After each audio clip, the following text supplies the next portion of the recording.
limits.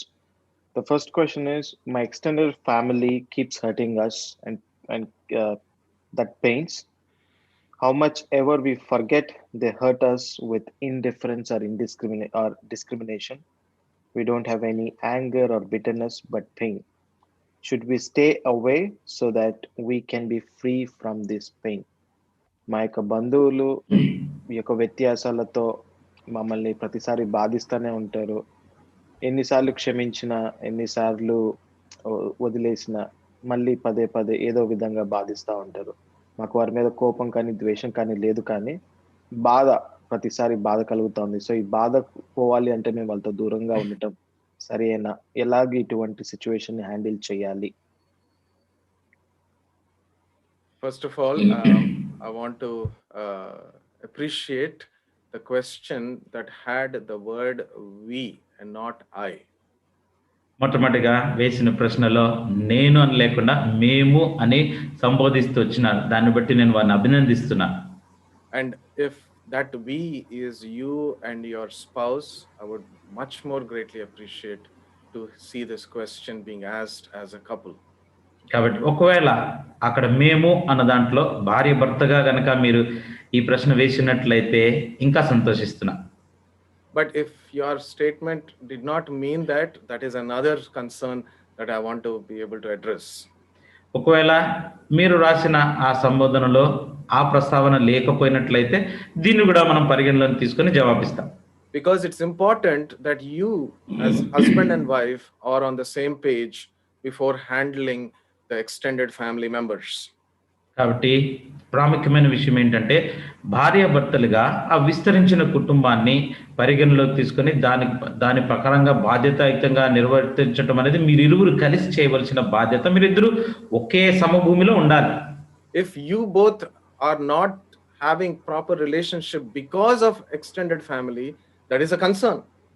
ఒకవేళ విస్తరించిన కుటుంబ కారణాన్ని బట్టి మీ ఇద్దరి మధ్యలో సంబంధం సరిగ్గా లేదనుకోండి, అది చాలా తీవ్రంగా పరిగణించాల్సిన విషయమే.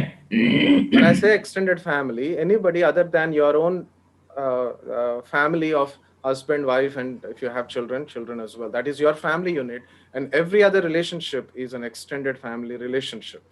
కాబట్టి కుటుంబ వ్యవస్థ, మీ కుటుంబము అని నేను ప్రస్తావించినప్పుడు మీరు, మీ పిల్లలు, లేకపోతే మీ భార్య, వాళ్ళకి సంబంధించిన కుటుంబాన్ని మినహాయించి మిగతా వారందరూ కూడా విస్తరించిన కుటుంబంలోనికి వస్తారు. So if you have some concerns, unable to maintain your relationship because of somebody else or some extended family member trying to poke into your relationship, that is a concern. కాబట్టి ఒకవేళ విస్తరించిన కుటుంబంలో ఉన్న మిగతా వ్యక్తులను బట్టి మీ ఇద్దరి మధ్యలో ఉన్న సంబంధానికి ఎక్కడైనా కొద్దిగా ఇబ్బంది కలుగుతున్నట్లు అనుకోండి, అది పట్టించుకోవాల్సిన విషయం. According to the first verse that we have meditated today from Matthew chapter 19, Jesus said, "What God has joined together, let no man separate." మత్తయి సువార్త 19వ అధ్యాయంలో మొట్టమొదటిసారి మనం ధ్యానం చేసుకున్న వాక్యాన్ని అనుసరించి చూస్తే దేవుడు జతపరిచిన వారిని మనుషుడు వేరు చేయకూడదు అని వాక్యం చెప్తున్నారు. So if there is any kind of relationship that is causing problems within the husband and wife, you need to carefully, prayerfully handle that. ఒకవేళ భార్య భర్తల మధ్యలో ఆ సంబంధానికి విఘాతం కలిగించేది మరి ఏది ఉన్నప్పటికీ కూడా జాగ్రత్తగా ప్రార్థనాపూర్వకంగా మీరు దాన్ని పరిరక్షించుకోవాలి. And any of us who are in the extended family circle, please make sure that any issues doesn't cause problems to that husband and wife. Make sure that they are united. ఒకవేళ మనము విస్తరించిన కుటుంబంలో సభ్యులు అనుకోండి, ఎవరైతే భార్య భర్తలుగా ఉంటున్నారో వారి యొక్క కుటుంబ వ్యవస్థలో, వారి కుటుంబ జీవితంలో ఎట్టి పరిస్థితుల్లో ఎక్కడ కూడా మనం ఇబ్బందికరంగా ఉండడానికి వీలు లేదు. Try to help them to be united, even if it requires you to be little distant, as long as it helps them to maintain their relationship. ఒకవేళ వారి యొక్క కుటుంబ జీవితంలో, వారి యొక్క సంబంధంలో అది మేలు అనుకున్నట్లయితే, మీరు దూరంగా ఉండటం మంచిదన్నట్లయితే వారికి దూరంగానే ఉండండి. Certain sacrifices enables you to draw nearer to each other as well in due course of time. సమయాన్ని అనుసరించి మనం చేసే మనం మనం మన మన క్రియాపూర్వకంగా ఏదైతే మనం బలియాగంగా అనుకుంటా ఉంటామో, ఏదైతే మనం అది వారి జీవితాల్లో వారికి ఉపయోగకరంగా ఉంటుంది. And this couple now, assuming that you are united in this purpose, how to deal with those who are hurting and how to be able to handle it is what the question says. అంటే ఇక్కడ మనకి ఇవ్వబడిన ప్రశ్న, జత చేయని వారుగా మిగతా వారి ద్వారా వచ్చే ఆ ఇబ్బందిని ఎలాగ ఎదుర్కోవాలి, లేకపోతే ఎలాగ దాన్ని పరిరక్షించుకోవాలి, లేకపోతే ఎలా పరిష్కరించుకోవాలి. People can say many things, my dear. You cannot control people's mouths. ప్రియులరా, ప్రజలు ఏమైనా మాటలు మాట్లాడొచ్చు, వాళ్ళ నోరులు మనం అదుపులో పెట్టడం మన తరం కాదు. The fruit of the spirit is self control, not others control. ఆత్మఫలంలో ఒకటి ఏంటంటే మనం నియంత్రించుకోవటమే. అది మిగతా వాళ్ళని నియంత్రించుకోవడంలో అది లేదు. అది I mean that ఆశ నిగ్రహం. That doesn't express fruit of the spirit if you try to control somebody else's mouth. Don't say that. Never try to use that with extended family members. You can control yourself and pray for them. కాబట్టి సమయం అనుగ్రహించబడినప్పుడు నువ్వు అలా చెప్పడానికి వీల్లేదు అని మిగతా వాళ్ళని, అవతలి వారిని నువ్వు ఆధీనంలో పెంచుకోవడం అనేది అది ఆత్మఫలంగా కనబడదు. కాకపోతే నీవు నిగ్రహించుకోవడం అనేది ఆత్మఫలంగా ఉంటుంది. నిన్ను నీవు అది అజమాయిషిలో ఉంచుకోవచ్చు. Jesus went through a lot of accusations, for that matter false accusations as well. యేసుక్రీస్తు ప్రభువారు అనేకమైన నిందలు గుండా వెళ్తూ వచ్చినాడు. ఇంకా చెప్పాలంటే అబద్ధంగా ఆయన మీద నింద వేస్తూ వచ్చారు కూడా. Maybe you are going through something that you never intended, but the other person, maybe in the extended family, has misunderstood and started having bad relationship with you and started hurting you. బహుశా నీ విషయంలో కూడా అలా కూడా జరిగి ఉండొచ్చు. నీవు తెలియకుండానే అవతల వ్యక్తి తప్పుగా అర్థం చేసుకొని నీ మీద అభియోగం చేసి ఆ తర్వాత నీతో సంబంధంలో కొద్దిగా చెడ్డగా ప్రవర్తించి ఉండొచ్చు కూడా. Most of the time in these relationships, be it with extended family members also, it is lack of communication and misunderstanding. చాలా సందర్భాల్లో అది మీ సొంత కుటుంబంలోనే కానీ, విస్తరించిన కుటుంబ వ్యక్తులతో కానీ మనకు కలిగి ఉండే ఈ యొక్క భేదాభిప్రాయాలన్నీ ఎలా కలుగుతాయంటే సరైన విధానంలో అవగాహన లేకపోవడం, లేకపోతే తప్పుగా వాళ్ళు చెప్పిన దాన్ని మనం అర్థం చేసుకున్న దానంలోనే ఉంటారు. Who wants to hurt the other person? I mean, there could be some sadists who want to hurt, but most of the time it is misunderstanding and miscommunications. సర్వసాధారణంగా అవతల వ్యక్తిని ఎవరు కూడా గాయపరచాలి, హానిపరచాలని ఎవరు అనుకోరు. అన్లెస్ అవతలోడు సాడిస్ట్ ఉంటే తప్పితే గానీ సర్వసాధారణంగా ఎవరు మనం అలా అనుకో. But if you really carefully speak to each other in a matured way, probably things could be resolved. Say, oh, you meant that, but I thought you were saying this. And that is how many times these relationships get affected to the extent of not talking to each other, and the more you don't talk to each other, more misunderstandings happen. కాబట్టి ఎప్పుడైతే ఇట్లాంటి పొరపాటును ఎప్పుడైనా అనర్థాలుగా వచ్చినట్లయితే గనక వారితో సహవాసంలో ఉండి ఒకసారి వారిని పిలిచి సరైన రీతిగా అంటే పెద్ద తరహాగా మాట్లాడినట్లయితే అప్పుడు అంటారు కదా, ఓ మీరు అలా అన్నారా, నేను అలా అనుకోలేదండి, వేరేలాగా ఊహించుకున్నాను, అందుకని అన్నప్పుడు అది ఉన్నపాటునే అది సమసిపోయేదిగా ఉంటాయి. అంతేగాని మాట్లాడకుండా ఉంటూ వచ్చామనుకోండి, ఎంతగా అయితే ఎడబాటు వస్తూ ఉంటాడో అంతగా తప్పుగా అర్థం చేసుకోవడానికి అవకాశం ఏర్పడుతూ ఉంటారు. If there are people who are trying deliberately want to hurt, or if you also want to hurt back the person because you were hurt, that is not the fruit of the spirit. God's transformational work hasn't happened in you. You must grow in the Lord.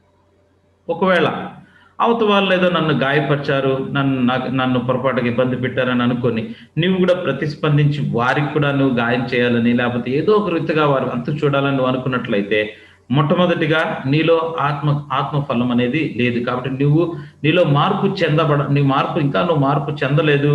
కాబట్టి ప్రభువులో నువ్వు ఇంకా ఎదగాల్సిన సమయం ఉంది. But I'm glad that you are trying to keep up your patience, which is another fruit of the spirit, along with long suffering. But I hope there are certain things that you can learn, especially maybe I'll just share with you one of the things that are mentioned in Matthew chapter 5. అయితే మీరైతే దీర్ఘశాంతం కలిగి మరి యొక్క ఆత్మఫలంతో కలిగి ఎంతో ఓపికగా ఇంకో ఆత్మఫలాన్ని కలిగి దాని కొరకు వేచి చూస్తూ ఉంటున్నారు కాబట్టి మీకు ఇంకొక మాట చెప్తాను. మత్తయి సువార్త Chapter 5, ఐదు. where Jesus was mentioning about being falsely accused. మత్తయి సువార్త 5వ అధ్యాయము 11. 11వ వచనంలో యేసు ప్రభువారు జనులు అనవసరంగా మీ మీద ఏమైనా చెప్తే దాని సందర్భంలో ప్రభు మాట్లాడుతున్న మాట, You are blessed when they say all evil against you falsely for Christ's sake. నా నిమిత్తము జనులు మిమ్మల్ని నిందించి హింసించి మీ మీద అబద్ధముగా చెడ్డ మాటలలో పలుకున్నప్పుడు మీరు ధన్యులు. But what should you do? Okay, Lord, I am blessed. Should I continue keeping in touch with them, or shall I stay away from them? Might be another concern that you may be having right now. అయితే అప్పుడు ఇంకొక ప్రశ్న వస్తుంది. అయితే వాళ్ళు చేస్తున్నారు సరే ప్రభా, మరి నేను మమ్మల్ని ఏం చేయమంటావు? ఇంకా ఎడతెగక వారితో సహవాసము కలిగి ఉండమంటావా, లేకపోతే మమ్మల్ని వారి నుండి వేరుపరుచుకోమంటావా అన్నది ఇంకొక ప్రశ్న రావచ్చు. Depending on the specific circumstance, if you need to just try to take a break, doesn't mean that forever you take a break, but when the discussion is hard, when the situations are hard, let it cool down for some time, for a few days, and then intentionally make a call and show forth your love towards the other person. ఒకవేళ పరిస్థితులు అలాగున్నట్లయితే గనక, ఒకవేళ ఇద్దరి మధ్యలో తీవ్రమైన ఘర్షణ లేకపోతే వాగ్వివాదం గల అలాంటివి ఉన్నాయనుకోండి, కొంతసేపు విరామం తీసుకోండి. అట్లా అని చెప్పేసి ఇంక ఎడతెక్క వాళ్ళతో మాట్లాడకుండా ఉండేది కాదు. అదంతా కొన్ని దినాలు కొంతకాలం గడిచిన తర్వాత వ్యక్తిగతంగా మీరే వాళ్ళకి పిలిపించి లేదా కాల్ చేసి మీ ప్రేమను వాళ్ళకి వ్యక్తపరచాలి. Pray about it and also be intentional. Don't expect. Christian life is always giving more than expecting. కాబట్టి దాని గురించి బాగా ప్రార్థన చేస్తూ ఉండండి. అంతేగాని మీరు వారి నుంచి ఏదో పొందుకోవాలని ఎప్పుడు కూడా వారి దగ్గర మీరు ఆశించకూడదు. ఎందుకంటే క్రైస్తవ జీవితం ఎల్లప్పుడు కూడా ఇచ్చేదిగానే ఉంటుంది పుచ్చుకునే దానికంటే. More than expecting them to call you, you make the call first. వాళ్ళు ఏదో మీకు వచ్చి కాల్ చేయాలని మీరు ఊహించుకోకుండా మీరే మొట్టమొదట వారికి కాల్ చేయండి. Even if they don't call back maybe a few days later, but never try to show forth your animosity or some kind of negativity towards the other person. ఒకవేళ మీరు వాళ్ళు చేయలేదనుకోండి, మీరు చేసిన తర్వాత కూడా మళ్ళీ కొన్ని రోజులు అయిన తర్వాత మళ్ళీ మీరే ప్రయత్నం చేయండి. అంతేగాని మీరు వాళ్ళు ఏదైతే చూపించారో ఆ రీతిగా మీరు కూడా విరోధ భావాన్ని మాత్రం ఇక్కడ కూడా చూపించొద్దు. But with the conversation that you are having during that time, rather than trying to try to support yourself and try to win the argument, there is a concept that is called drop the rope. I'll share with you now. అయితే వాళ్ళతో ఆ రీతిగా చేసి మీరే మొట్టమొదట call చేసిన తర్వాత కూడా సంభాషణలో ఏదో మిమ్మల్ని మీరే మెప్పించుకున్నట్లుగా కాకుండా ఒక చిన్న కాన్సెప్ట్ ఒకటి ఉంది, అది మీతో పంచుకుంటాను. That is called drop the rope.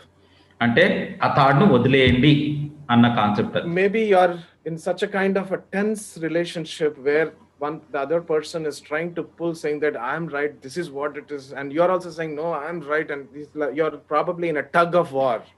బహుశా మీరున్న ఈ సందర్భం ఎలా ఉంటుందంటే, అవతల వ్యక్తి నేనే సరేని గట్టిగా నిలదొక్కొని ఉంటే నీవు కూడా ఇటేపు నుంచి కాదు నేనే సరే నిలదొక్కొని ఆ ఇద్దరి మధ్య తీవ్రమైన ఘర్షణలాగా ఉన్నట్లయితే, learn to fight or choose your battles in the day that you are in, because there are so many battles that you have to handle, so many challenges that you have. You can't hold to one and keep on trying to say no, I am right, you're wrong, no, I am right, you're wrong.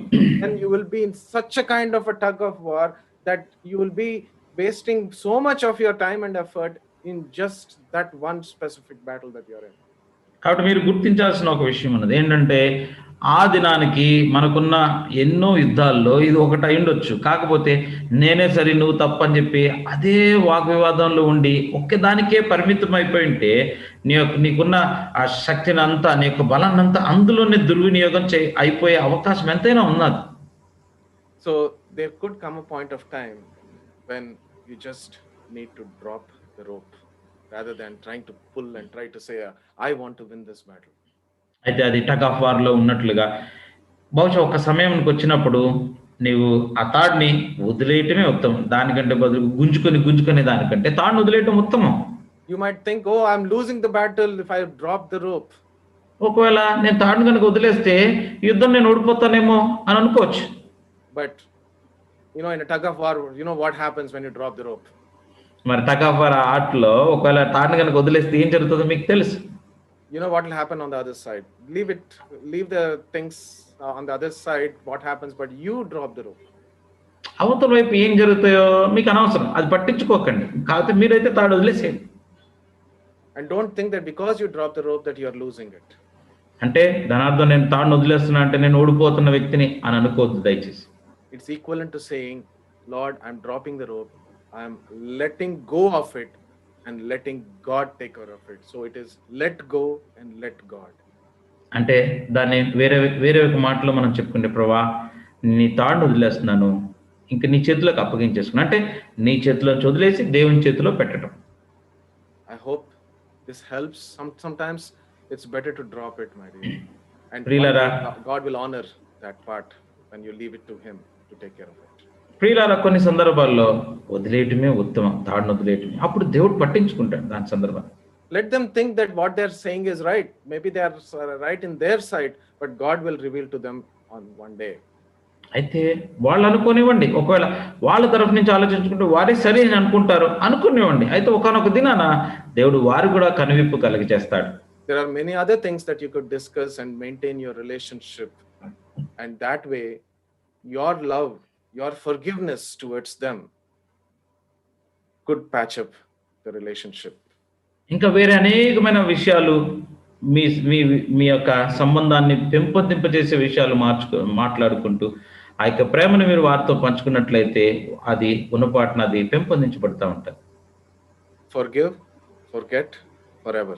That is biblical concept. From God's perspective, He forgave our sins, He forgets our sins forever. Similarly, you and I need to learn that in our horizontal relationship, to forgive, forget forever. Thank you. కాబట్టి Bible పరంగా ఒక నియమం ఉన్నది మనకి. మొట్టమొదటిగా క్షమించాలా, దాని తర్వాత మర్చిపోవాలా. ఎంతకాలం? శాశ్వత కాలంగా. అది దేవుడు కూడా మన పక్షంగా అదే చేశాడు. మొట్టమొదటిగా ఆయన మనల్ని క్షమించినాడు, మన పాపాలని మర్చిపోయినాడు. ఎంతవరకు? నిత్యత్వము కొరకు. అదే సూత్రాన్ని మనం ఇక్కడ కూడా పాటించాలి. Thank you.